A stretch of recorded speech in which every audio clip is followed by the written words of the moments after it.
Hello दोस्तों, मैं संतोष पांडे फिर एक बार आपके सम्मुख उपस्थित हूँ। आज हम चर्चा करेंगे एल्कोहल यूज डिसऑर्डर के संबंध में, जिसके अंतर्गत हम इसके टर्म्स के बारे में चर्चा करेंगे, जिसे आम भाषा में एल्कोहल एडिक्शन कहते हैं।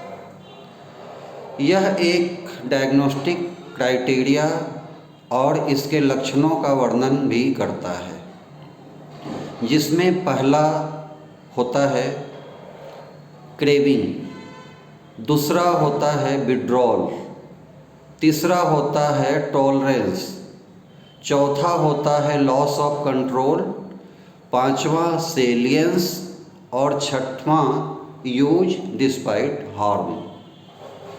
आइए इसके संबंध में विस्तार से चर्चा करें। पहला क्रेविंग। क्रेविंग में व्यक्ति को शराब के सेवन की तीव्र आवश्यकता या लालसा होती है, जिस पर कंट्रोल पाना मुश्किल होता है और व्यक्ति किसी भी एन केन प्रकारेण उसको प्राप्त करने में सफल होता है, पीने में सफल हो जाता है। दूसरा जो है विड्रॉल। विड्रॉल का मतलब होता है कि शराब का त्याग करना। अगर कोई व्यक्ति लंबे समय से शराब का सेवन कर रहा है और अचानक वह शराब को छोड़े या उसकी मात्रा को कम करे, तो उसके शरीर और मन में कई प्रकार के परिवर्तन हो सकते हैं, कई प्रकार की परेशानी हो सकते हैं, कई लक्षण हमें दिख सकता है, जैसे जी मचलना, चक्कर आना, ध्यान एकाग्र करने में कमी, चिड़चिड़ापन, गुस्सा आना। कई मामलों में व्यक्ति को मिर्गी के झटके, हाथ कांपना इत्यादि लक्षण उनमें आ जाता है। इसलिए कहा जाता है कि कभी भी अल्कोहल को छोड़ना चाहे तो डॉक्टरी सलाह और उनके निगरानी में इसे छोड़ना चाहिए। तीसरा जो टर्म्स है वो टॉलरेंस। टॉलरेंस का मतलब होता है सहनशीलता। सहनशीलता में वृद्धि। जैसे कोई व्यक्ति शराब पी रहा है और आज जितनी मात्रा में उसको मज़ा आ रहा है, कुछ समय के पश्चात उसे उतने कम मात्रा में वो मज़ा नहीं आएगा और वो पीने का जो मात्रा है उसको बढ़ाता है। आज व्यक्ति 100 ग्राम पी रहा है, कल वो 200 ml पिएगा।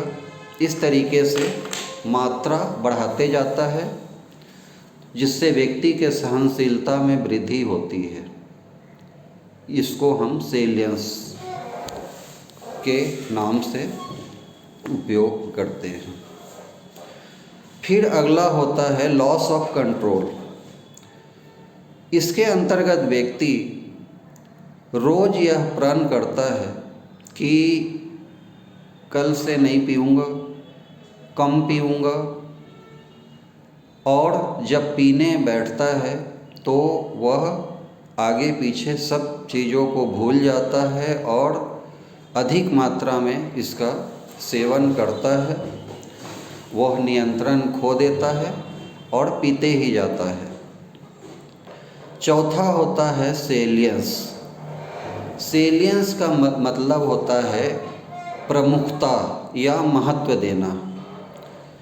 इसके अंतर्गत व्यक्ति अपने पारिवारिक, सामाजिक, अपने स्वास्थ्य, अपने काम आदि को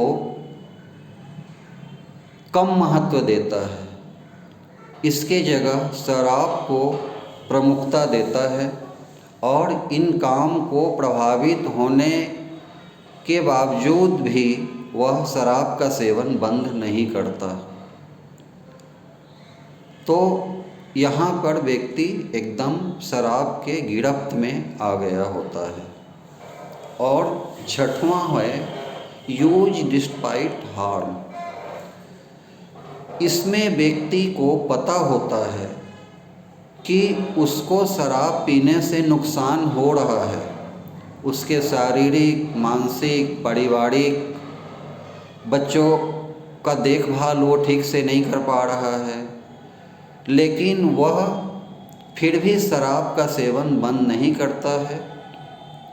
यहाँ पर व्यक्ति द्वारा काम को नज़रअंदाज करते हुए पारिवारिक रिश्ते, दुख दर्द, बीमारी सबको नज़रअंदाज करते हुए भी शराब का सेवन किया जाता है। ये सभी लक्षण मिलकर व्यक्ति को एल्कोहल यूज डिसऑर्डर की तरफ ले जाते हैं। एक चीज़ और यहाँ ध्यान देने योग्य बात है कि ये सारे लक्षण ज़रूरी नहीं है कि एक ही मरीज में हो। इनमें से 2 या 2 से अधिक लक्षण अगर किसी व्यक्ति में है तो वह इस एल्कोहल यूज डिसऑर्डर का शिकार है और उसको डॉक्टर से मिलकर, नैदानिक मनोवैज्ञानिक से मिलकर, मनोसामाजिक कार्यकर्ता से मिलकर सलाह लेना चाहिए और इसको छोड़ने का प्रयास करना चाहिए। धन्यवाद। इसके आगे हम आगे की वीडियो में चर्चा करेंगे किस प्रकार से इसको छोड़ते हैं, क्या क्या तरीका है, क्या क्या सावधानियां रखना चाहिए, इसके लिए उपलब्ध क्या क्या सेवाएं हैं हमारे समाज में। तो आज हम यहीं पे अपनी चर्चा को समाप्त करते हैं। उम्मीद करता हूँ जानकारी आपको पसंद आया होगा। अगर पसंद आया तो लाइक, सब्सक्राइब, शेयर ज़रूर करें।